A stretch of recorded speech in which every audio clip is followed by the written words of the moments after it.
All right, welcome back to the program. Now it's time for us to get into our discussion. The Kenya-US ties, is it a test for two nations foreign policies? And let's really get into it and understand what it really means for us as a nation, and whether we still have a chance to retain that position. And if we don't, then what else for us? I mean, nobody really wants to get some good food out of the mouth. Is it true? Right? Well, you are eating some delicious meal. Daniel, we really don't want to... they say you pluck from hyena's mouth. You can imagine how chaotic it can get.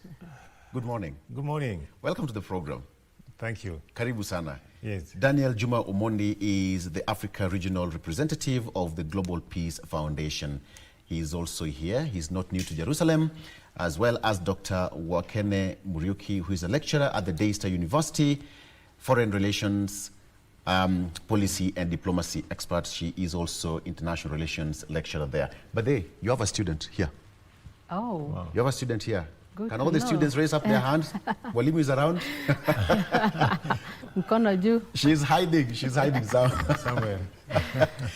Welcome to the program. So now let me start with you, Daktari. So here we are. It is a prestigious position, of course, and Kenya is, for the last 1 year, we've enjoyed everything that came with it. But it seems that things are not as rosy as supposed to be. Perhaps you can give us a bit of some background to that person who really doesn't understand what it really means for Kenya to enjoy the non-NATO ally status. So thank you so much for having me in the studio. As asked, yes. When we talk of being a non-NATO ally, yes, what does it mean? So this is first, NATO in itself is a security body that was established in 1949, and this is for the North Atlantic Treaty Organization. So parties to this join under that particular treaty, and it is a security arrangement. So when you become a non-NATO ally, therefore you are eligible for certain benefits. And these benefits that you enjoy are for defense in nature. So they are meant for the military strategies of any given state. So it is really a prestigious position for any state to be declared as such. So when Kenya was declared a non-NATO ally a year ago, it is the first of its kind south of Sahara state. So we enjoy those military advantages which come with one, training. Two, it also comes with joint military exercises that a state can get from the NATO states. Three, you also enjoy loans that you can easily access. And again, you are able to have that advantage of getting those stockpiles that are there, and you can be able to use them, and they can be able to be deployed to you as a NATO state. Yes. But then now it's becoming a bit shaky. Well, somebody would say that the review of that status has been initiated by not the US, but whoever is initiated it. Can we say that he's speaking on behalf of the United States? Because he's a legislator anyway. Yes, he is a senator. Yes. Senator Rishi is a Republican senator, and has, of course, in the US, he enjoys very good relations when we look at him as a Republican. Yes. Especially with the Secretary of State, Marco Rubio. And therefore, he's just not anybody. He's just not any senator. And therefore, his statements, as it is US, because he is a senator. So by him initiating this process, then it is a US process that he is initiating.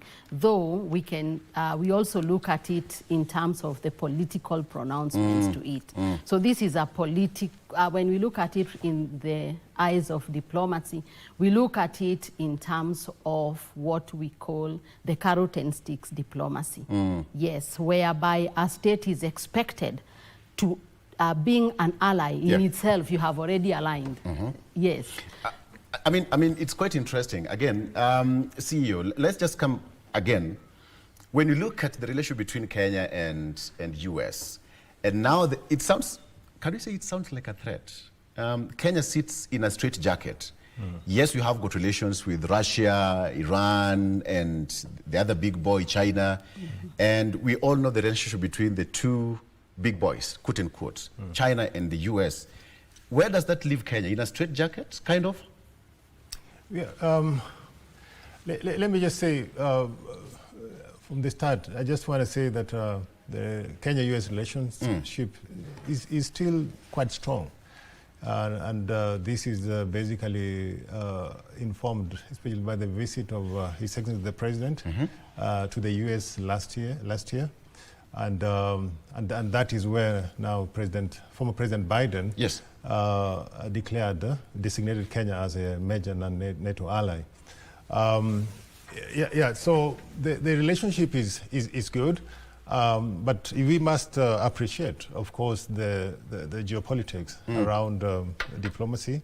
We have a new man in the White House, and he's coming in. He has a different personality than the previous president. And so I think Kenya needs to retrace its route in terms of how does he, because you must appreciate, U.S. governments change every 4 years. Yeah. Every 4 years, and whoever comes in comes with his, of course, preferences, diplomatic preferences. And so President Trump is a unique president where, he actually, you can see, for example, what is happening between US and Brazil, for example, where he's saying that because his friend, the former president, is having an issue with the current government, so he has slapped Brazil with the 50% tariffs on that. So we are in a situation, I don't want to call it straitjacket, but it's a unique situation. What I want to say is that our diplomacy, the Nairobi needs to find ways, to reestablish ties with the U.S. because U.S. We cannot afford not to be an ally of the U.S. and the U.S. considers Kenya as a strategic ally in the region. The U.S. itself cannot afford to lose Kenya as an ally, but you must... I wanted to ask you that question. I think you've just read my mind. Yes, and you must appreciate that this partnership basically is a military alliance. It's a military partnership. As you know, NATO is a military partnership of 32 countries, where they come together and decide that they will be able to stick together and defend themselves. And so Kenya became one of the 20 major non-NATO allies, only non-NATO allies. And these countries include countries like, of course, South Korea, Philippines, Argentina. These are countries where U.S. has substantial military bases. Yeah. And the benefits that come with these military NATO allies are basically, it allows countries who are members, who have this diplomatic designation, to be able to access, for example, U.S. military arms. Yeah. You can get, of course, loans, like she has said, to buy these arms. You can also be able to engage in military cooperation, joint military exercises with the U.S. And so this is a significant designation. And so when Kenya was designated, regionally, it came with a lot of recognition regionally, because we are the only country in the sub-Saharan Africa, the first one to be declared a major non-NATO ally. Yeah. So for me, I would not panic at this moment, because this is a politician, and of course the relationship with the government, the executive, I do not want to say the U.S. executive. Yes, it's still quite okay, and I think our CS Mudavadi alluded to it. But as you know, these kind of partnerships come with a lot of scrutiny. And when you are declared a non-NATO ally, you open yourself to congressional scrutiny. And so Kenya has to, of course, also play by the rules in terms of human rights, cases of governance. Naturally, it will be, once you are a major non-NATO ally, you will be You have to play subjected by the to book. yes, Okay. Regular scrutiny by Congress. Let's take a break. This discussion is becoming interesting because when you talk about politics, we've had some politicians who really now trying to politicize it. But does America really listen to that politics, the local politics we are playing around this issue of the non-NATO status? And then when it comes to, if it's hypothetically, so it's snatched away from us, what next? Home and dry. Let's talk about that when we come back. Stay with us.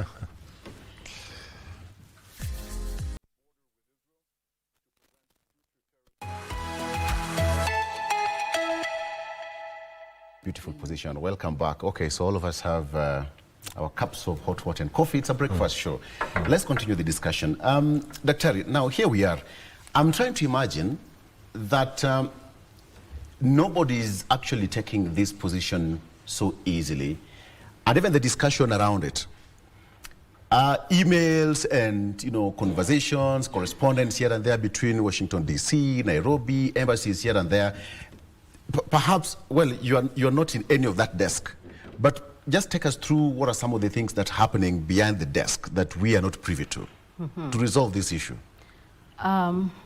So we want to understand that there must be, I want to believe, a lot of the back channel diplomacy going on, where the countries are engaging through the Ministry of Foreign Affairs. There are a lot of activities going on to reassure the U.S. that our relationship is still intact, our relationship is still solid. And as it is anyway, all states have interest, and there is no state that can cede its interest for the other. Every state pursues its own interests. That is how international relations works. And that is principle of international relations. And I want to believe that every other government understands that even for the US understands, that though this may be seen as a threat being directed to the country because of our relations with China, the red carpet, trade relations with US and Iran, but even for the US, it does pursue its own interest. And that aspect of sovereignty cannot be ceded for any way, just like our head of state responded. So Kenya is a sovereign state. Kenya makes its own decisions, just like any other sovereign state, and you pursue those interests. And that is how international relations work. And so it is the US. So states are free to choose whom to engage with, whom to be friends to, whom to trade with. Even for them, they do the same. Look at their policy, America first. So if America is first as a policy under the current regime that is in power, they are also looking out for those interests around the world. And therefore, as much as, yes, being a non-NATO ally, you are expected to be of certain behavior. But that does not mean that you sacrifice your interest for the other. So from China, we do benefit a lot, and so do we. So we just caught up in those geopolitical power struggles between the East and the West. And therefore, as a country, just like we have always made since independence, when we look at the founding father, that we are non-allied. Then later on, that question has always come up every other time, whether we are really facing East. And there has been the clarion that we are neither facing East or West, but we are facing But Kenya now is playing a very delicate balancing act, because we have to face East and, the big boy as well. Yes, it is a delicate balance. And when it comes to that delicate balance is where the interest comes into play. That you have interest in the East, and this is with China, where we do a lot of business with China. We do a lot of projects in this country by China through Belt and Road Initiative. Most of the infrastructure has been done by China, the SGR, the expressway, among others. So we do benefit a lot from that direction. And recently, they have agreed to remove some of the tariffs on our primary goods of coffee, tea. And that is huge for any country to do business. And you are trading on a platform where that relationship is one of partnership. Yes, the US, fine, on the other hand, is our 5th largest trading partner. We do a lot of business with the US. And those interests are not threatened. They need us today. Yeah. Everybody needs everyone in a multipolar world today. You know, you talked about trade. And Yes. Nan, when Senator Rich said it's not about trade, it's about alignment. Kenya is a sovereign state. And here we are talking about alignment. What are these alignments? I mean, it becoming... Kenya must be now dancing on some thin line that if you trip, you're off the cliff. Okay.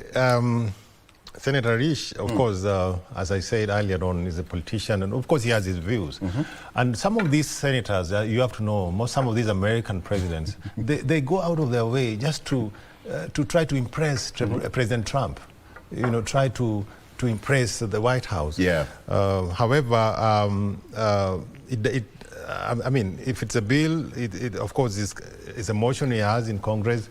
I mean, I'm not sure that at the end of the day, Congress has to vote. If it's to remove the designation of Kenya as a major NATO ally, it's Congress that will have to vote. And and the majority of Congress basically will have to vote. And you also have to understand that this designation is by the president. The designation is by the president. So Congress just has an oversight role over that designation. Yeah, so for me, I would not, I would just encourage Nairobi to be more transparent in its dealing with our international partners. Of course, the principle of sovereignty, you know, diplomacy internationally is about the interests of a nation. And these partnerships is just a tool that a state uses to get benefits for its citizens. So every partnership is a tool. So the partnership with America is a tool which we use to get some benefits for our citizens. It's for our interests. And at the same time, you know, with China, you know, we also, whenever we relate with China, we must know how do we extract benefits from that relationship. So I describe Kenya as basically pursuing a multi-vector diplomacy, you know, where, of course, you are not particularly aligned with one side and to the detriment of the other side. We are not, alignment doesn't mean you have to be married.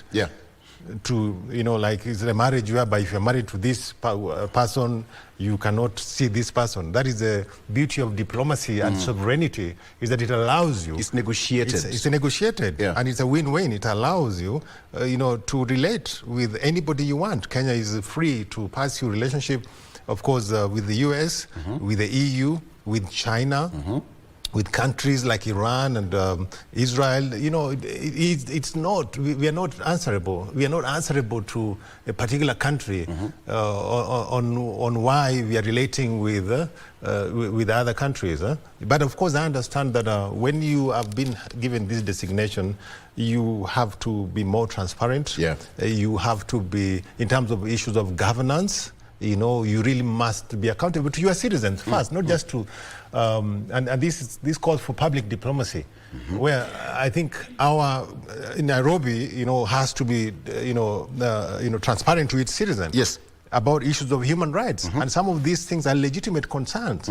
You know, human rights issues are legitimate concerns, not just to America, but even to Kenyans. So Kenyans are talking about some of these issues, and in terms of even, of course, I know, you know, cases where we have had, you know, some people being, you know, deported back to their country. So some of these issues are not just of concern to America, but of concern to America. These are legitimate concerns, and so Nairobi has to look at itself and make a decision that and they have to do the right thing for its citizens, and of course in the eyes of the international community.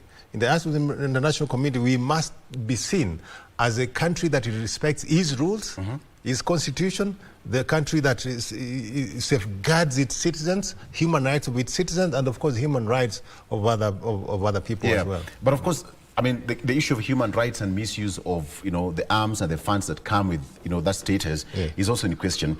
But then, Dr. again, when you look at it this way, Kenya enjoys some particular positions. We have got so many offices here in Gigiri, Nairobi, call it. This perhaps also influences our status globally on which position Kenya can be given, and country X or Y can easily miss such positions. Yes, Kenya is very strategic in the region.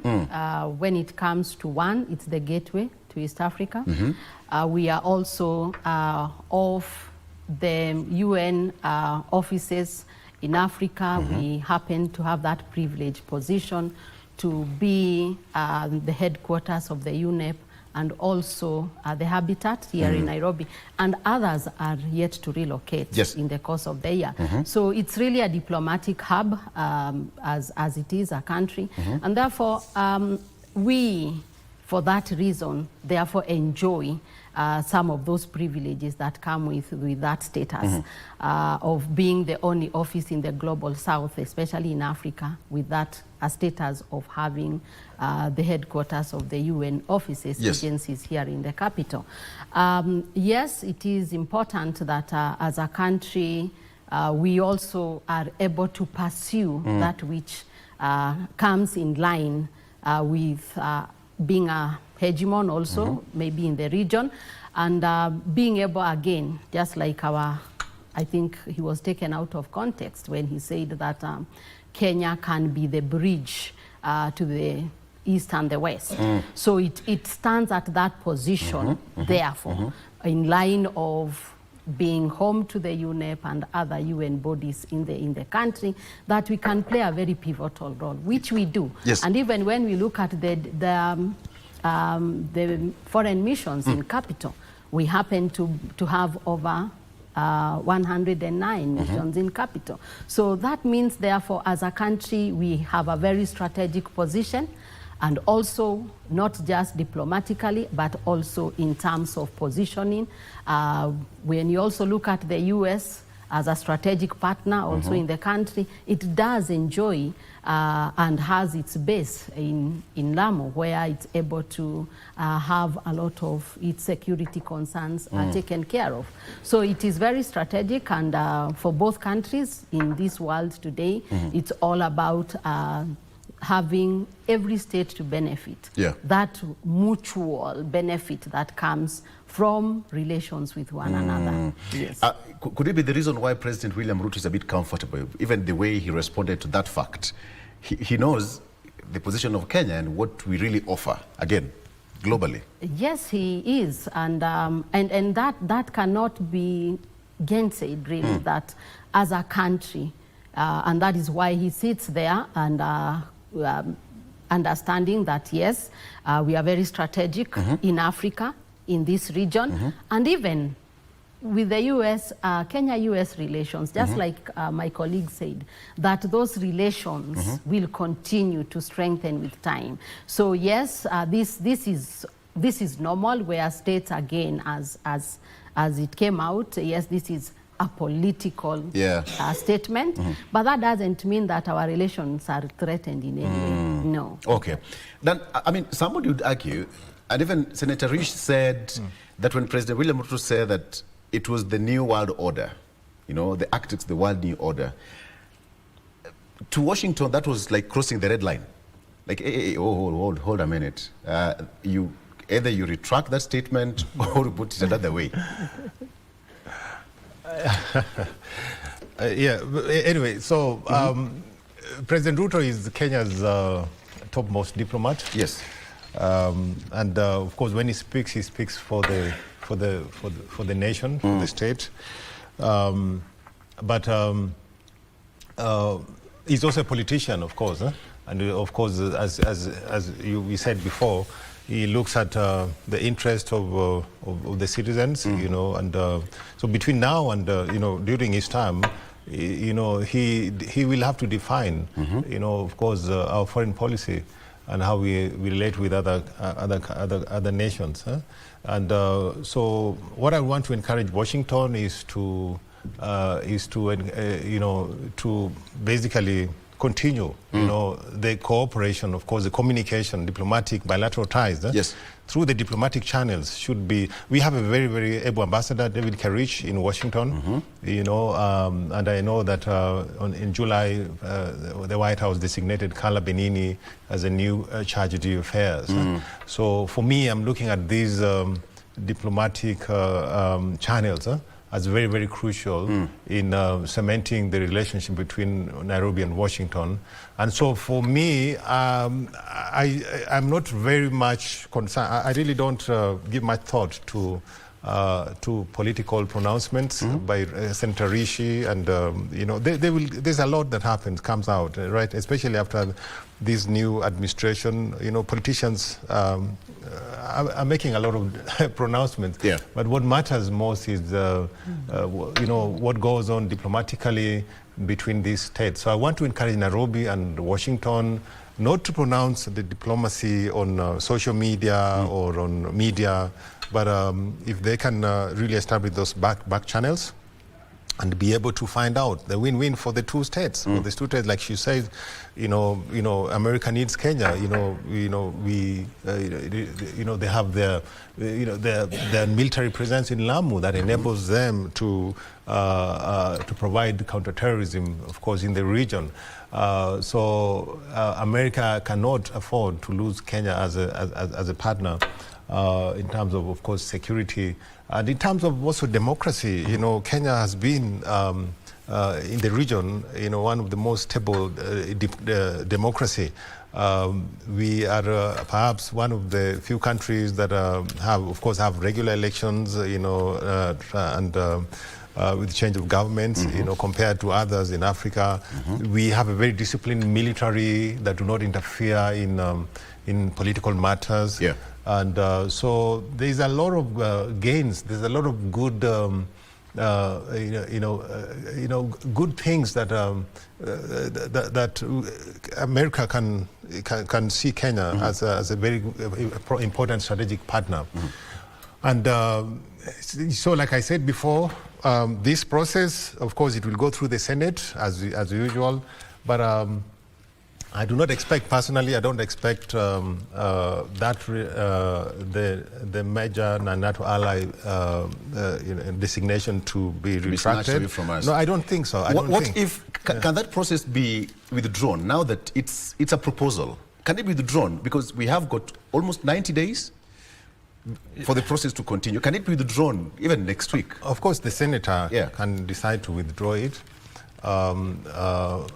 But again, President Trump, you know, personally, I would encourage President Ruto to establish channels with President Trump.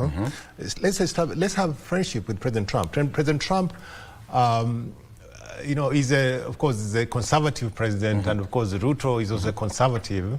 He's someone who was elected on the basis of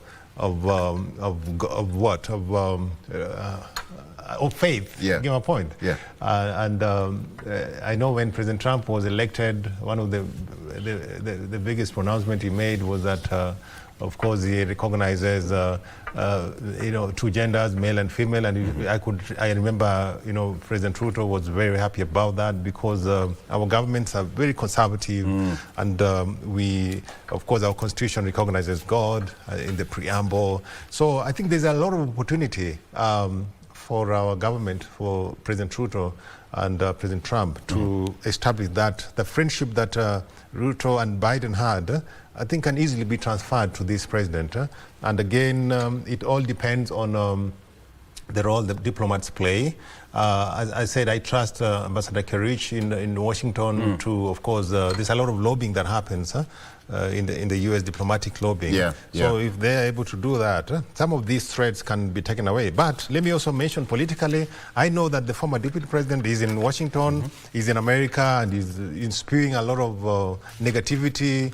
And for me, I'm very disappointed that someone who once sat, you know, was privy to, of course, security information, security intelligence.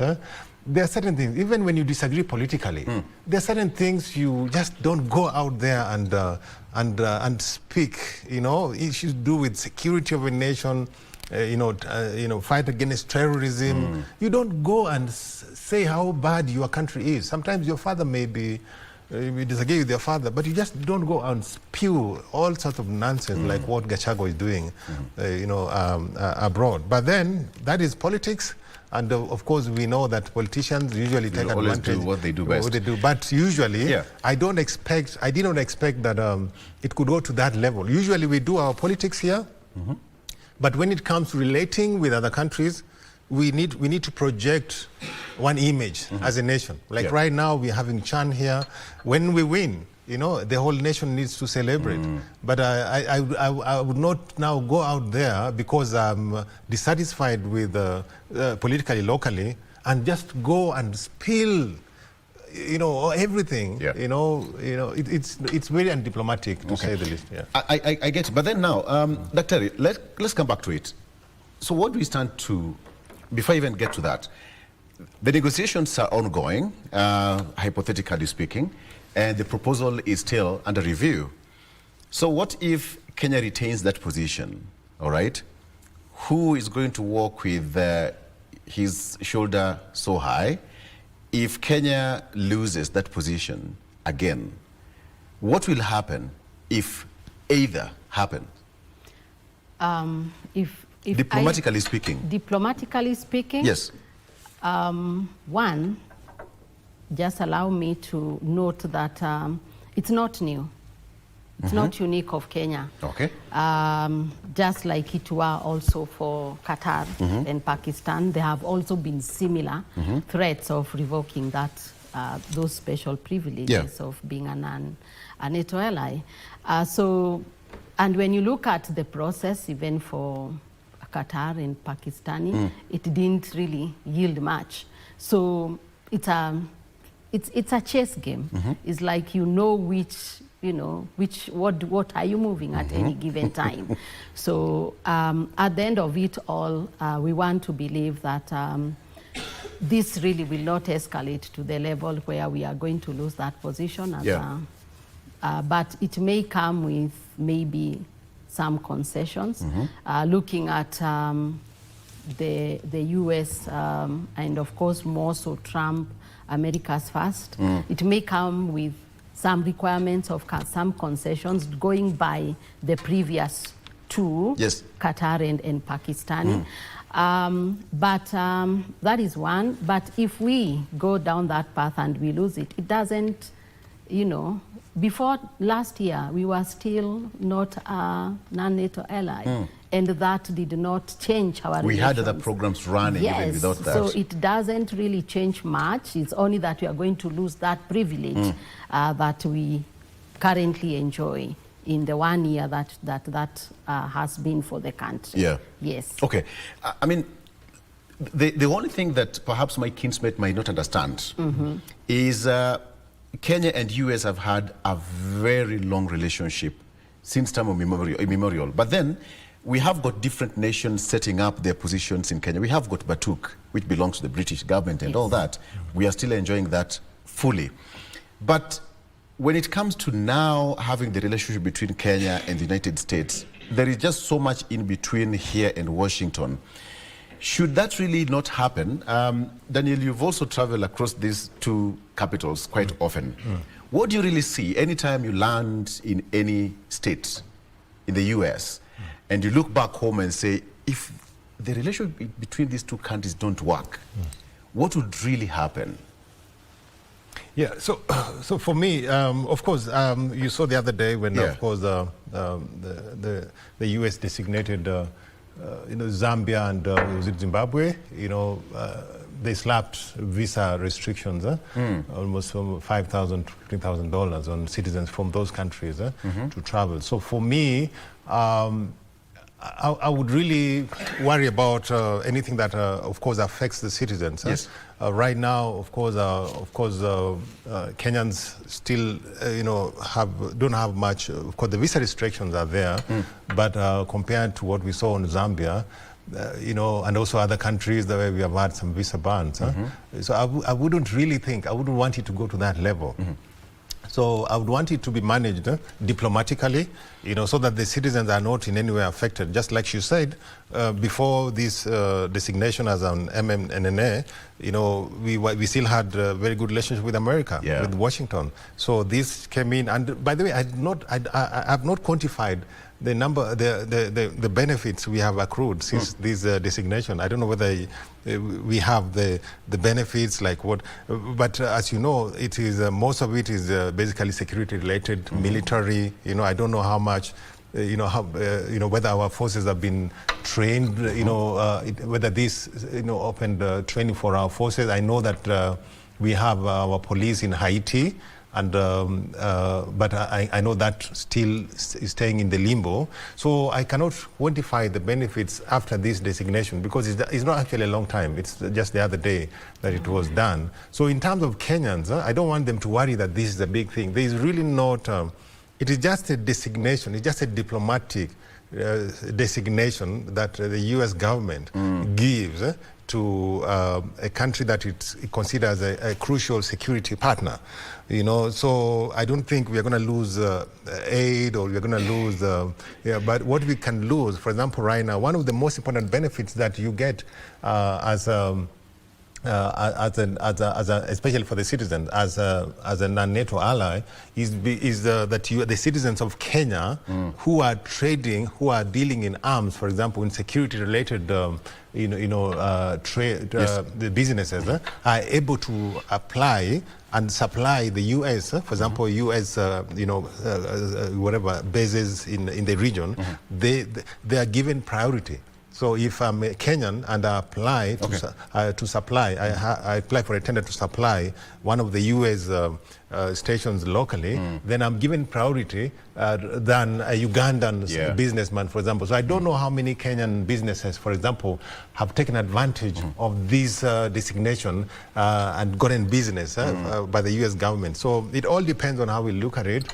And so for me, I wouldn't really worry so much about it. As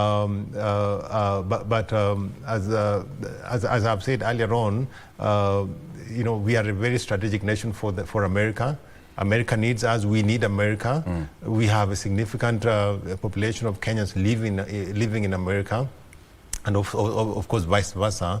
So for me, I think this is one of the bargaining chips, like chess. You know, President Trump is always looking for a way of, he gives you a threat, and then he invites you for a discussion. Yes. So I think it is a way of the Washington inviting Nairobi to, let's have a discussion. So let's get there is hope, yes or no? Sorry? There is hope? A lot of Of course. Let's just maintain that hope. Yes. Okay, allow me to finalize at that point. Honor, we've just done 1 hour already. Time flies when you're having a good time. Dr. Wakene Muriuki, thank you so much. So you're a lecturer at the Daystar University of International Relations, as well as Foreign Policy and Diplomacy Analyst, and Africa Regional Representative of the Global Peace Foundation, Daniel Juma Omondi, joining me. Thank you so much for being a part of the show. Students, after this, tukutane class.